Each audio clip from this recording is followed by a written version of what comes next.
Assalamualaikum warahmatullahi wabarakatuh. Nama saya Nur Faiha binti Ahmad Lufti. Saya akan nombor matrik 080261. Hari ini saya akan terangkan dua hukum yang berada pada surah Al-Baqarah daripada ayat yang ke-40.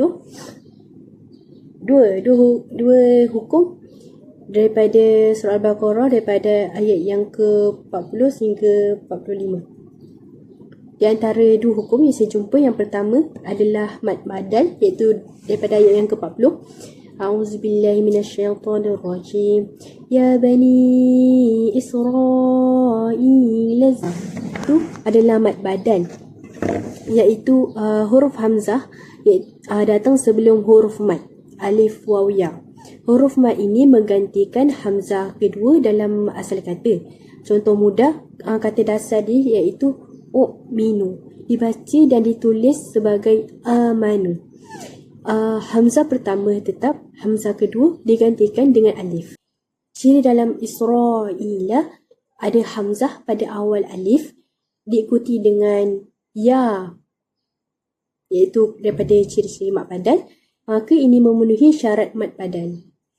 Kadar bacaan mad badal adalah dibaca dengan dua harakat saja, yakni kira-kira atau alif ataupun kira-kira satu alif panjang. Mad badal ni termasuk dalam mad fa'ri, iaitu mad cabang.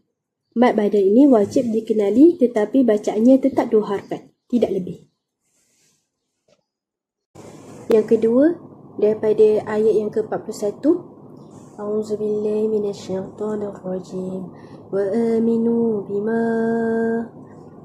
Saya jumpa mad wajib mutasil, iaitu perkataan aminu, alif selepas hamzah dalam perkataan yang sama.